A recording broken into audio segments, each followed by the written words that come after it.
사설, 재난만 나면 정쟁의 이용, 치졸한 행태 그만해야. 더불어민주당 박홍근 원내대표는 10일 수도권 집중호우와 관련해 압의 규환 와중에 대통령 모습은 보이지 않았다며 전화로 위기 상황에 대응했다는데 대통령이 무슨 스텔스기라도 된단 말인가 라고 했다. 윤석열 대통령이 폭우가 처음 내린 8일 용산 대통령실이나 사고 현장에 나가지 않고 서초동 자택에서 상황에 대처한 것을 비난한 것이다. 윤건영 의원은 침수 때문에 못 갔다는 것은 경호실장 경질 사유라고 했고, 고민정 의원은 분노가 치밀어 오른다. 간즈와 위기관리센터가 가까이 있는 청와대에서 다 했더라면 어땠을까라고 했다. 민주당 주장처럼 재난 현장에 매번 대통령이 다가고 관련자를 경질한다면 세계 어느 정부도 1년을 버티기 어려울 것이다.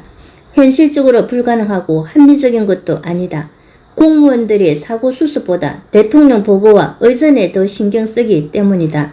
막상 윤 대통령이 다음날 신림동 일가족 참변 현장을 찾아가자 탁현민 전 청와대 의전 비서관은 비가 계속 내리고 있는데 다음에 가는 게 맞는다며 이미지 연출이 최저 수준이라고 했다. 목적 자체가 재난 대처를 위한 고언이 아니라 흠집 내기이다. 민주당이 재난을 정쟁에 이용한 것은 세월호 사고 때부터다. 그 사고가 마치 대통령과 정부 때문인 것처럼 몰아갔다. 문재인 전 대통령은 박근혜 전 대통령 탄핵 직후 세월호 방명록에 미안하고 고맙다고 썼다. 세월호 덕분에 자신이 대통령이 될 수 있다고 생각했을 것이다. 학생들이 떼죽임을 당했는데 다른 당 사람이 고맙다고 했으면 민주당은 어떻게 했겠는가.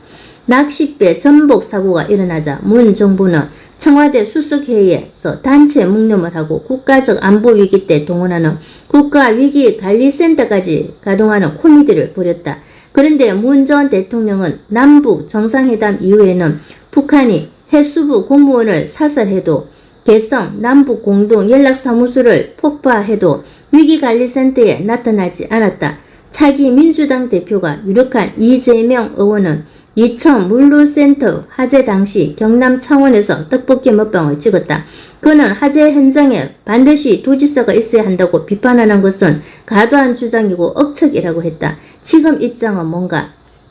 국민의힘도 다르지 않다.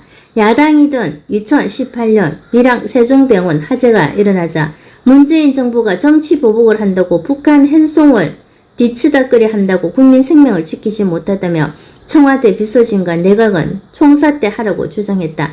이번에는 민주당이 사고 수습에 지원은 못할 망정 왜 이렇게 딴지를 거느냐고 했다. 재난이 닥치면 사태를 수습하고 원인을 규명해 재발 방지 대책을 세우는 것이 중요하다.